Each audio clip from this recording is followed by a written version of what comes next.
Well folks, it's finally happened. Canon just released 2 firmware updates. One for the Canon EOS R1, Canon's flagship camera, and the other one for the EOS R5 Mark II. So is this the major firmware update that we were promised? Does it fix issues with the autofocus system? The ability to apply firmware updates with both card slots populated? And what about problems with that change or charge battery? Well, I'll answer these questions in this video, but first I have a simple and yet humble request. Please subscribe to this channel. It doesn't cost you anything, it helps this channel grow, and it keeps you informed on the latest camera gear.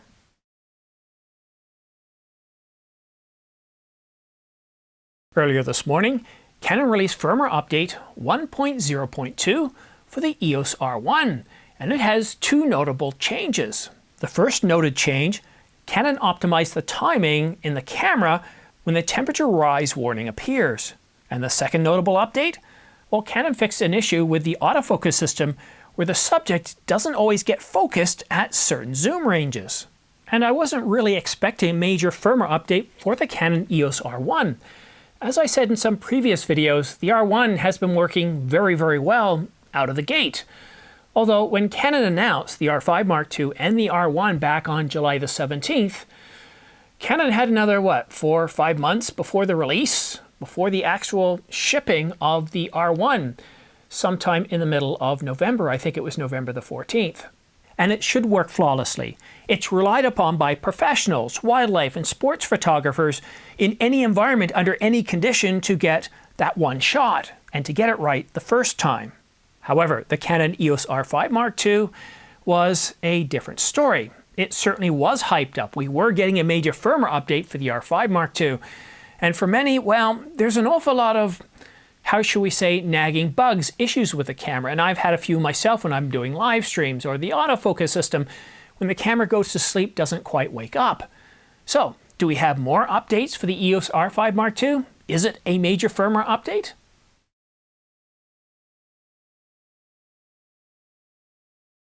Previously, Canon rumors had stated that Canon will announce a major new firmware update for both the EOS R1 and the EOS R5 Mark II, and that it would happen ahead of CP+ in February of 2025.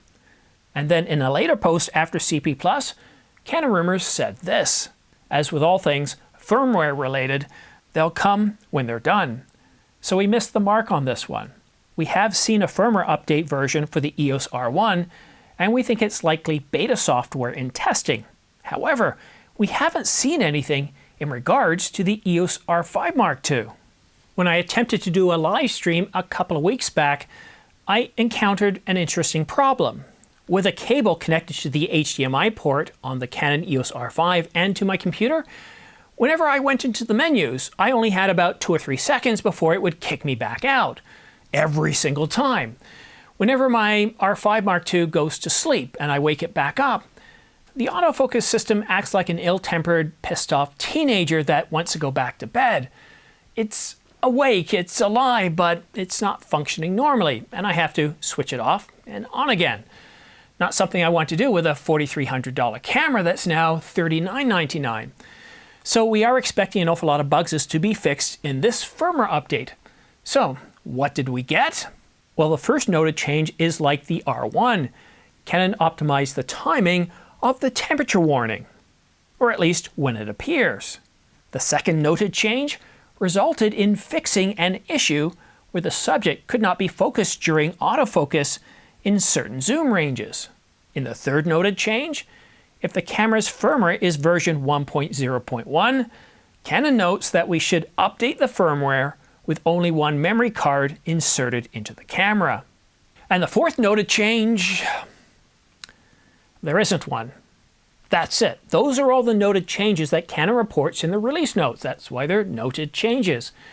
Now that doesn't mean other things weren't fixed. A lot of times with firmware updates, a lot of what we call really small minor issues are also fixed, but for whatever reason they're not documented or they're not put into the release notes.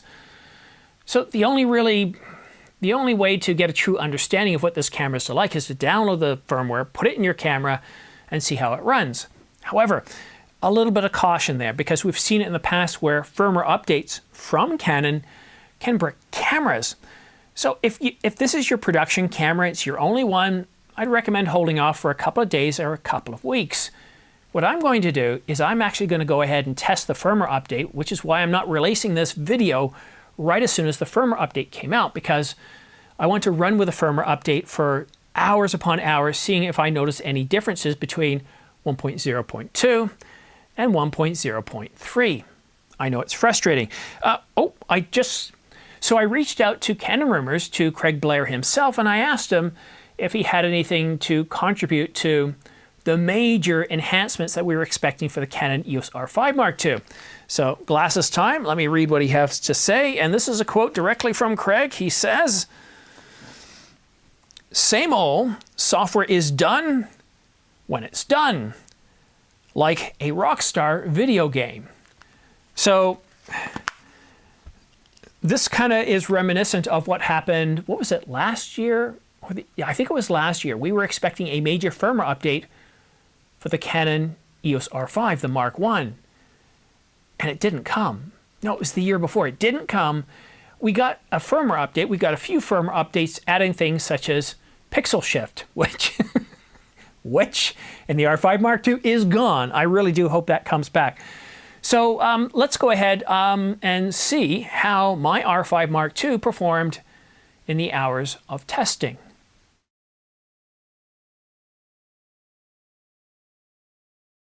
So once I downloaded the firmware update, it took the better part of 10 minutes to get it installed.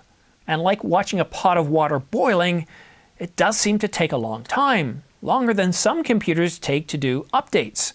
Anyhow, once it was finished, I tested the stills capabilities, shooting a few shots in the twilight hours, and then I'd let it go to sleep.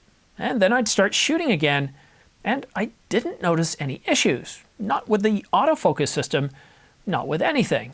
But then again, I wasn't noticing a whole bunch of issues.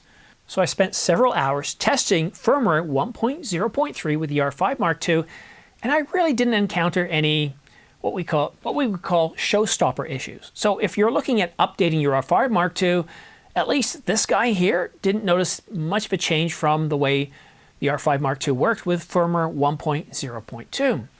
Again, I do recommend not rushing to apply this firmware update if the R5 Mark II is your primary camera. I recommend waiting at least a couple of days and seeing if Canon Rumors picks up on anything, I pick up on anything, or if anybody else out there picks up on anything, because we saw this once before with the R6. Canon released firmware, I think it was 1.3.0, and under certain shooting conditions it bricked the camera. So it wasn't a total brick. You could take out the battery and plug it back in, and everything was gold. It does remind me of when I first got the R5. I had to apply a firmware update pretty quickly because every now and then the LCD would go completely black. As with the EV, as though I had the lens cap on and I was shooting with an f-stop of f/35 in the basement at night with the lights off. And the only way to fix that was to pull the battery and put it back in. But since firmware 1.0.2, I haven't had that issue. So hopefully that fixes these issues. So back to the major firmware update. I really do hope that we get some enhancements in the next couple of firmware updates. There's a few things I would like to see. I'm still surprised that 4K Fine isn't available up to 60 frames per second. It's just ridiculous. I mean, the camera's capable of it. And even if they give us less time shooting because it's going to generate a lot of heat, it should be there. What about OpenGate? Again, that would be nice to see. A lot of people would like to see that. And of course, there's many other potential enhancements. But from what I'm seeing, like the previous model, we're seeing a lot of these firmware updates delivering video capabilities over stills capabilities. So what do you think? Did you apply the firmware update? If you did, please let us know your experience in the comment section down below. 2 thumbs up, no problems. Or you noticed some problems with the new firmware update. And of course, most importantly, did it fix any issues that you had before? Now, for some of you that had that issue in temperatures of between 4 to 7 degrees Celsius or around 36 to 45 degrees Fahrenheit, where you'd get that message, change or charge or change battery, with the battery fully charged, let me know if that one goes away for you, because I'm really curious. It could be a hardware type issue. I know it doesn't affect everybody. It doesn't affect me. I've shot down to, I think, -18. plus a wind chill, and there were no issues. But that's it for now. But I do have another video scheduled for tomorrow and the day after.